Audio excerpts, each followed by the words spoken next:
We are here in Nairobi for the Together for New Africa.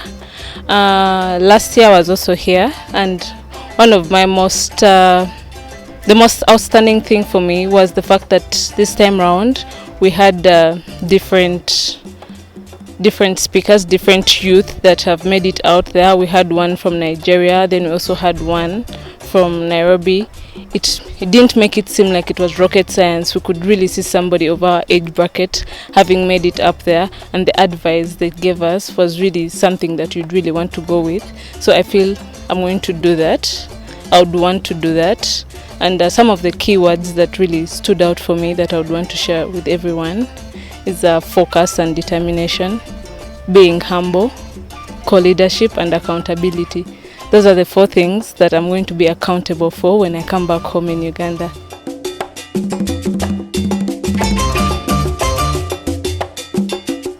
Personally, the most important thing I'm taking away as a leader is being a leader starts with yourself. So I learned that being a leader, you don't have to wait for someone to lead you, but you have to begin it yourself so that you can help others achieve their goal. And there's a time when a professor was talking about approaches to African identity. I've learned a lot about African identity. How do I identify myself as an African? And of course, when I identify myself as an African, that's when I really get to know exactly how I have to do as a leader. And there is this quotation that I have to leave, that the story of African culture and identity, whereby the more you know your history, the more liberated you are. That was said by Maya Angelou. And so for me, it was a chance for me to know about myself. And also, there's a time we discussed about our country, Uganda. It was a chance for me to get to know about my country. I really did not know a lot about the history, about the politics, but right now I can stand as a Ugandan and say, yes, I think if I become a leader, I can make Uganda a better place to live in.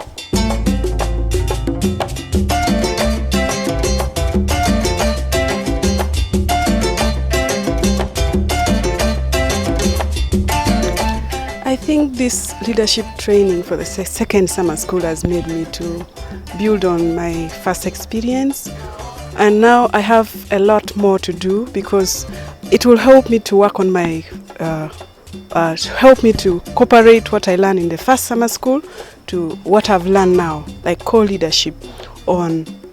It will also help me back home to work on the youth plans that I have in place.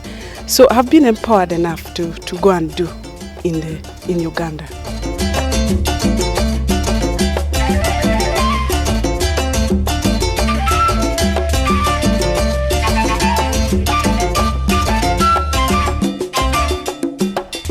I'm looking at, I'm still concentrating now on the issue of identity,